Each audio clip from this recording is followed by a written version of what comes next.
Quanto aprendizado bacana, né, Wagner, que a gente está tendo. Um atrás do outro. É um atrás do outro. Realmente uma jornada de conhecimento. Pois é, e o quão é importante construir de maneira sustentável. E é sobre isso que a gente vai continuar falando agora. É do nosso núcleo da construção sustentável que vem o nosso próximo conteúdo. Abordagens sustentáveis nos projetos de acústica e luminotecnia no Brasil e na Europa é o tema, e quem vai comandar são 2 especialistas. Andrea De Stefani, sócia e líder de acústica na CA2 Consultores Ambientais Associados. Arquiteta urbanista, formada pela Universidade Estadual de Campinas, Unicamp, e Goldsmiths College, que é uma universidade de Londres. Mestre pelo Instituto de Pesquisas Tecnológicas do Estado de São Paulo, IPT, na área de desempenho acústico de edificações. Ampla experiência em coordenação de projetos e consultoria de acústica para edificações residenciais, comerciais, educacionais e institucionais. Profissional atuante na área de acústica desde 2012, possui em seu portfólio projetos de destaque no mercado brasileiro e internacional. Possui vasta experiência em coordenação de projetos para condicionamento e isolamento acústico, NBR 15575, medições, simulações computacionais, acompanhamento de obras e ensaios acústicos. Profissional membro da Associação Brasileira para a Qualidade Acústica, Proacústica. E agora, Paula Longato, ela é formada em Arquitetura e Urbanismo pela Universidade Mackenzie, se especializando em Lighting Design, com foco na integração de sistemas luminotécnicos e iluminação natural. Atuou como arquiteta para grandes construtoras e, posteriormente, como designer de iluminação para a Franco e Fortes Lighting Design de São Paulo. Em 2006, mudou-se para a Alemanha para cursar mestrado em Design de Iluminação Arquitetônica, concluído com tese sobre iluminação natural em edifícios de escritórios. Atuou na equipe de Lighting Design da multinacional Arup, em Berlim, de 2008 a 2018. Onde concretizou diversos projetos internacionais, incluindo edifícios nos setores cultural, educacional, comercial, transporte, esportes, privado e público. Alguns desses projetos receberam prêmios de design de iluminação de instituições reconhecidas. Desde março de 2019, trabalha para a multinacional Buro Rappold Engineering, liderando a equipe de iluminação em Berlim e na Europa. Legal, né? Muito. 2 grandes mulheres vêm aí. Verdade, 2 grandes especialistas tratando de um tema que a gente já aprendeu, que envolve a sustentabilidade, porque a iluminação bem usada é um elemento que traz conforto e reduz o uso de iluminação artificial, né? Bom, Exato. É o pouquinho que eu sei, mas vou aprender muito mais com essa palestra. Com certeza. Então Vamos ver? vamos a ela, vamos embora. Olá pessoal, tudo bem? Meu nome é Andrea De Stefani, eu sou sócia consultora na CA2, especialista em acústica. Eu gostaria muito de agradecer a oportunidade e agradecer a BW Expo pelo convite. Espero que eu possa contribuir nesse breve período explicando um pouco sobre a importância da acústica nas edificações certificadas e como é a experiência do usuário em alguns tipos desses edifícios. Primeiro eu gostaria de explicar brevemente então sobre a CA2. A CA2 é uma empresa de consultoria nas áreas de conforto ambiental, tanto na área de conforto térmico, acústico, quanto luz natural. Também atuamos na área de projetos de iluminação artificial, certificação de edificações e eficiência energética. Temos uma equipe bastante vasta e diversificada entre arquitetos e engenheiros que trabalham de forma bastante integrada para buscar soluções e agregar valor ao projeto e às demandas de cada projeto. Então eu coloquei aqui uma série de fotos de situações do nosso cotidiano. Acredito que todo mundo tenha recordações auditivas de situações como essas, né? Por exemplo, estar em casa lendo um livro, ir a um shopping, almoçar numa praça de alimentação, ou então ir a um hospital, ficar internado, ir a um museu, contemplar uma exposição, trabalhar dentro de um edifício de escritórios. Todos nós vivemos essas situações e todos nós temos percepções auditivas, tanto boas quanto ruins, dessas experiências. E aí fica esse questionamento: será que os edifícios eles estão preparados para fornecer a experiência auditiva que o usuário gostaria de ter? Na maioria dos casos, não. Na maioria dos casos, a gente vê que os edifícios eles não estão adaptados, não foram projetados para isso, e muitas vezes tem que passar por reformas e alterações muito mais complexas do que se fossem tomadas medidas no início do projeto. Então, quais são as principais fontes sonoras que podem interferir numa edificação? A gente tem as fontes externas ao edifício, como ruído de trânsito, aviões, helicópteros, chuva, trovoadas, né, condições climáticas diversas, ventos, enfim. Temos também manifestações culturais, proximidade a escolas, estádios, tem esse tipo de interferência também, né, aeroportos, por exemplo. A gente tem ruídos que são externos aos ambientes, mas são dentro do empreendimento. Então, por exemplo, numa escola, temos que estudar a dinâmica de uso dos pátios, dos ambientes externos, assim como num projeto corporativo, que tem uma área externa também. Temos também as fontes internas, que são os próprios usuários, os usos de ambientes adjacentes, né? O ruído de conversação, de caminhar, arrastar de objetos, falar ao telefone, instalações prediais de elétrica, ar-condicionado, hidráulica. Então, todos esses elementos têm que ser avaliados em conjunto para fornecer o desempenho correto para o determinado tipo de uso da edificação.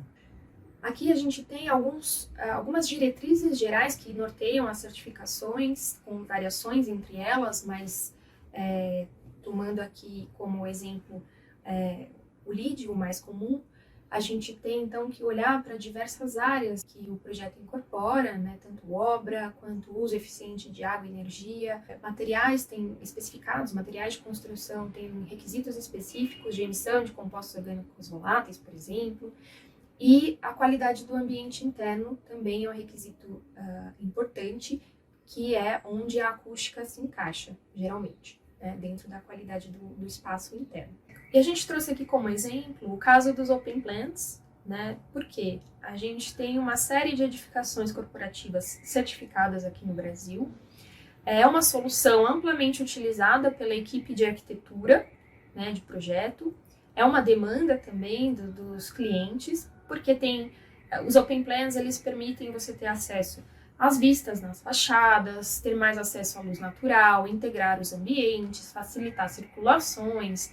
Enfim, tem uma série de requisitos que precisam também ser atendidos, mas estamos vendo ultimamente que a falta de isolamento acústico, a falta de conforto acústico dentro desses espaços tem sido uma das principais reclamações em open plans, em ambientes corporativos, né, nesse tipo de edificação. Então, o projeto de acústica, no geral, ele vai olhar para pontos que podem servir como pontos críticos, né, depois da ocupação desse edifício. Então, por exemplo, a gente tem, em alguns casos, edificações corporativas que têm instalações dentro do próprio prédio para academia, restaurante, áreas de eventos, etc. O que facilita o acesso desses usuários a essas instalações, mas ao mesmo tempo pode perturbar os usuários das lajes corporativas, né? Então, se você tem uma academia, por exemplo, sobre uma laje corporativa ou sobre um apartamento, por exemplo, você gera esse acesso para o usuário, né, mais rápido e fácil a uma atividade esportiva, mas ao mesmo tempo a solução construtiva tem que ser muito bem pensada para que o uso dessa academia, dessa área de eventos, né, numa cobertura, por exemplo, não interfira, não gere impacto, ruído de impacto e vibrações para os pavimentos inferiores. Fachadas são um item bastante importante tanto para a parte de conforto acústico quanto térmico e lumínico, né? As janelas, elas podem oferecer a possibilidade de abertura, mas ao mesmo tempo, dependendo do seu contexto, da sua paisagem sonora, você vai também permitir a entrada de ruído, né? Então, é interessante pensar nessas aberturas em áreas que sejam mais silenciosas, voltar essas fachadas mais críticas para regiões mais tranquilas, que não tenham tanto ruído de trânsito, enfim, por exemplo, né? A questão da luz natural também é super importante no ambiente de trabalho. A escolha do vidro ela tem que ser muito bem pensada para atender tanto os requisitos de térmica e luz, né, quanto os requisitos de acústica, porque a especificação incorreta de um sistema de vidro, caixilhos, etc., vai impactar em todas essas disciplinas. Então, instalações prediais, como ar-condicionado, também precisam ser verificadas com bastante cautela pela equipe de acústica. No caso das instalações de ar-condicionado, o baixo consumo de energia, com cargas e velocidades menores, por exemplo, são ótimos para reduzirem o nível de ruído aerodinâmico produzido por essas instalações, por exemplo. Os produtos que a gente especifica, como forros, revestimentos, muitas empresas já possuem as declarações de ciclo de vida desse material. Existe uma série de certificações, né? Compilei aqui as informações resumidas em cada uma delas, no que diz respeito à acústica. Então, em primeiro lugar, o LEED, que é a certificação mais conhecida. O LEED ele traz diretrizes gerais de acústica para edificações residenciais, hospitalares, corporativas e escolas.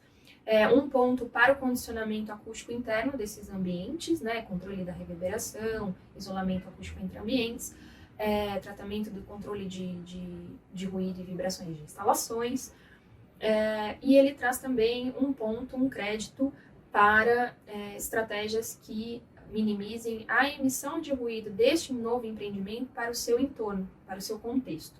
Depois disso temos a certificação GBC, do Green Building Council, que é destinada a casa e condomínios multifamiliares. A certificação GBC ela tem como foco os ambientes de maior permanência da residência, como salas e dormitórios, e ela pede a comprovação do desempenho desses elementos por meio de medições após a obra concluída, né? A recomendação para atendimento a esses créditos do GBC é que esse condomínio ou essa residência atenda ao nível intermediário ou superior da norma de desempenho, a 15575. Já as certificações WELL e Fitwel, elas são focadas no bem-estar, né, dos usuários desse determinado ambiente. Então, a certificação WELL, ela traz recomendações para isolamento de ruído externo, né, ruído exterior à edificação, estratégias para minimizar a transmissão de ruído por equipamentos de ar-condicionado, requisitos de condicionamento e isolamento acústico interno, e também estratégias para mascaramento sonoro no caso de corporativos, né? Então, na versão 2 da certificação WELL, a acústica ganhou bastante importância, podendo pontuar até 11 pontos, né? Uma série de outros requisitos foram incorporados. No caso do Fitwel, existem duas estratégias a serem atendidas, tanto o isolamento ao ruído externo, quanto ao condicionamento interno dos ambientes. Cada estratégia vale 2,5 pontos cada uma. Então, muito brevemente, algumas considerações finais, né? A gente tem como experiência no processo de projeto diversas equipes trabalhando juntas, muitas vezes a equipe de certificação completamente apartada do restante do desenvolver do projeto, sendo que a equipe da gestão da certificação tem que estar bastante envolvida com várias disciplinas durante todo o processo de projeto, e o papel do consultor de acústica é dar suporte também para a equipe de certificação, com justificativas, estratégias que foram adotadas, olhar os requisitos dessa certificação e verificar se o projeto de acústica está atendendo a tudo que é solicitado, elaborar essas justificativas para explicar as estratégias que foram adotadas, né? Então, quanto mais, de forma mais integrada for trabalhado, né, o projeto for discutido e pensado junto, dentro de todas as premissas que compõem esse processo, melhores são os resultados finais na operação e no uso da edificação. Então, se pensarmos em soluções inteligentes de eficiência energética, reduzimos o uso do ar-condicionado, reduzimos também o nível de ruído de fundo dessa edificação por conta das instalações de ar-condicionado. Então, será que, por exemplo, os materiais que a equipe, nós de acústica, estamos especificando, atende aos requisitos do LEED? Tanto, será que esse fornecedor tem as declarações ambientais de produto? Tem os laudos que comprovam a emissão de VOC? Será que os forros, os revestimentos de acústica precisam ser claros para auxiliar na questão da luz natural? Precisam ter cores claras ou não? Podem ser coloridos? Como que isso impacta na questão da iluminação natural? A ventilação natural versus a acústica é sempre uma questão. Então, vamos dar a possibilidade de abrir essas janelas ou não? Quais são as opções que nós temos? Qual é a demanda por segurança, por ventilação? Qual é o clima dessa região? Vamos tentar adaptar as questões de térmica com acústica, né? Dar a possibilidade do usuário abrir e fechar a janela no momento que ele bem entender. Vamos usar velocidades menores de ar nesse ar-condicionado, assim auxiliando também na questão da eficiência energética e na redução do ruído no ruído aerodinâmico gerado por esses equipamentos. Então, são uma série de considerações que elas têm que estar bastante discutidas e desenvolvidas em etapa de projeto para chegar no momento do uso e operação e esse edifício chegar numa performance superior. Então, por enquanto, é isso. Eu gostaria muito de agradecer a atenção de vocês, a oportunidade e o espaço cedido pela BW Expo. Muito obrigada. Eu deixo meu e-mail para contato. Estou à disposição em caso de qualquer dúvida. Muito obrigada. Thank you for joining and welcome to this session on sustainability lighting design. My name is Paula Longato and I am an architect and lighting designer based in Berlin. Bear in mind this image as we go through the presentation. I truly believe that sustainable lighting is a combination of daylight integration and the smart planning of electric lighting, having simple, basic principles in mind. When we hear about all the things that are happening in our world, the young people's movement, Fridays for Future, the need to reduce plastic consumption, other ways of transportation being developed and implemented in different parts of the world, and most recently the COVID pandemic that hit the world really hard on the face. When we look at all these things coming together, it becomes very clear that the only way forward is a mindset change. In each of our expertise areas, there is the need to rethink the way we approach and plan a project. Furthermore, there is the need to rethink a project not only to the finish line or end of construction. Buildings are living and changing organisms, and the way we plan and build now does have a huge impact on the way a building is used and readapt to perhaps a different use in the future. So the headlines here also indicate where we'll be concentrating our efforts now and in the near future. There is a strong need to push the save button. Saving energy, yes, but also material and human resources. Planning with humans in mind and for longevity have never been such a huge topic than in the last few months. In lighting, we are in the lucky position of technological evolution that we have achieved energy savings very fast. The lighting industry has adopted technology, almost creating a revolution in the way lighting is considered in the overall energy balance of a building. The lifespan of the light sources have extended to an amazing mark, reaching on an average office use up to 5,000 working days. This is roughly equivalent to 20 years of use, considering an average of 10 hours per day and 250 working days per year. It's amazing how LED lighting products have extended their lifetime in comparison to previous technologies. It is therefore obvious that we need to plan for this lifespan too. But there's an even more efficient and natural source of light, daylight. Daylight is free and we should make better use of it in our buildings. Daylight provides all we need, the full light spectrum, including UV, which is very important for health. It also has a natural rhythm of intensity from morning through midday to evening, which determined our development as a species. Even when we use the most efficient of electrical light sources, they will never beat what daylight can provide. Free light tailored to our physical and psychological needs. Architecture today has developed to provide efficient spaces for people to work, live, and learn. These spaces, though, don't always, or better yet, rather seldom fulfill our physiological need for daylight. Consider traveling to work on a normal day. You might leave your house or apartment, get into the tube or a bus, or even your car. You then enter the office building of your company and stay there for the whole morning. Then if you're lucky, you might get the chance to walk some 5 to 8 minutes in daylight on the way to the nearby restaurant for lunch. Another 5 to 8 minutes back to the office and leave the office when it's already dark again. Our chance to daylight exposure is extremely low. Interior spaces with low daylight incidence can be considered to be a dark circadian space. This means that those spaces do not support human needs in terms of daily exposure to daylight. Now, I'm not even talking about other needs like fresh air supply in buildings. Somewhere in the development of modern architecture, we fell in love with technology and forgot about basic human needs that should be provided in spaces. Now let's consider, for example, what happens in an office space.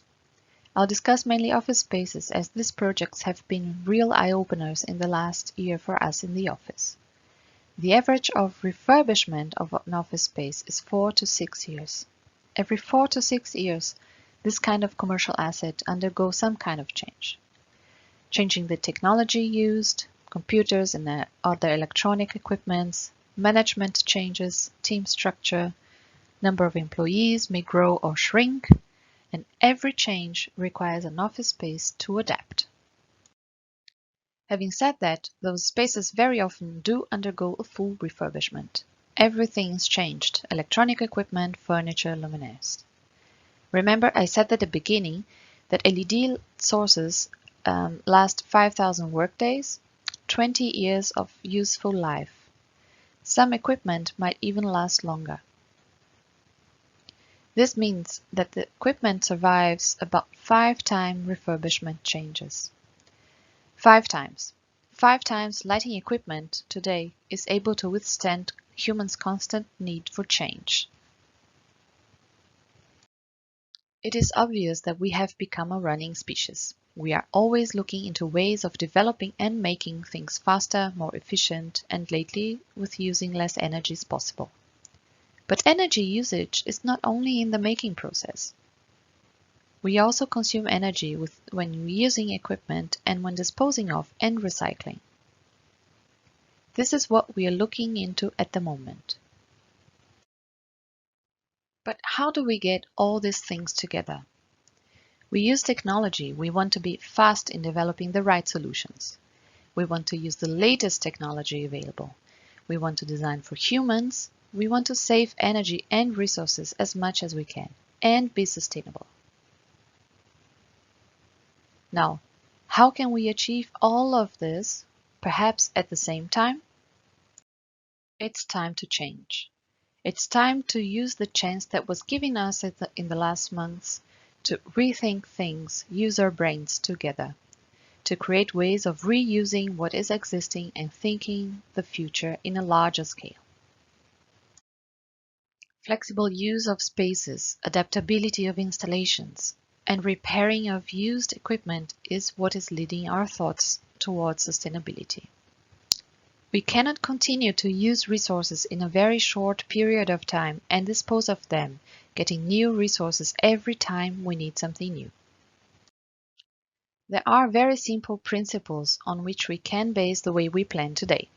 Refuse. Is it really necessary to change? Reduce. Is it possible to change as little as necessary? And if we plan new, is it possible to use as little as necessary? Recycle. Is existing equipment able to be recycled? What are the materials being employed? in the products? Or if not recyclable, can it perhaps be reused, repurposed? Can we repair existing equipment? Installed equipment should be able to be repaired for future use and even repurposed for other uses. And for some materials, if all of the above is not possible, can the material rotten in nature? Daylight, the first thing to think of when creating a space. Spaces we inhabit, be them office spaces, our homes, schools, universities, transport hubs, or whatever structure you may think of, they all need to have an intrinsic connection to daylight. That is just because our nature depends on it. We cannot be deprived from daylight. Furthermore, daylight is abundant, and it is for free. There are cost savings that need to be studied when designing architecture. And the design of architecture today do contain input from many engineering and design disciplines. Lighting design today takes care of the introduction of daylight into the interior of spaces, as well as the use of electric light where needed. The pandemic has shown us that a working space can be anywhere. This is perhaps one advantage that the pandemic has brought now, trying to think on the positive side of it. The workplace, as well as the way people work together, is under review. The pandemic has also made evident that each individual has a specific need and that a one-fits-all solution might be the wrong way to go. That can be directly translated into the way we plan our spaces from now on: architecture, interior design, lighting. We all need to think about different types of use within the same environment, but more importantly, how spaces can be adapted to a different kind of use without the need to refurbish the whole space. In recent projects of office refurbishment, we have been lucky to find existing lighting equipment in very good working conditions. The build-up of the luminaires allowed us to change the light sources without any hassle or problem. Reusing existing equipment has proven to be an excellent way to save capital costs and resources.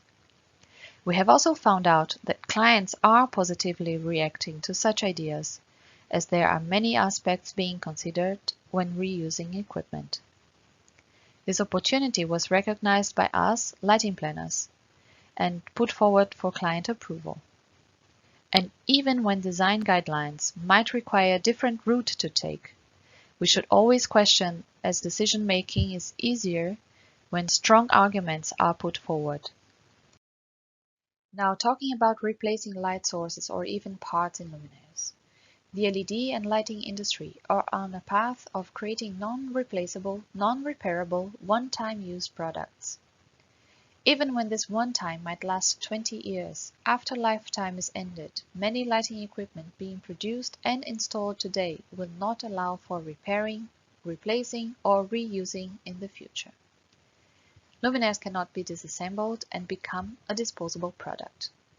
On the other hand, I'm very happy to find manufacturers like Factory Lux in the UK who are truly interested in creating lighting solutions that are not only aesthetically appealing, but also future-proof. Being able to repair equipment is one of the latest laws being approved in Europe: the right to repair. Other businesses are being made by repairing and reselling lighting equipment. Fisher Lighting in Denmark, for example, is a company developing a portfolio of lighting equipment and solutions based on used lighting equipment.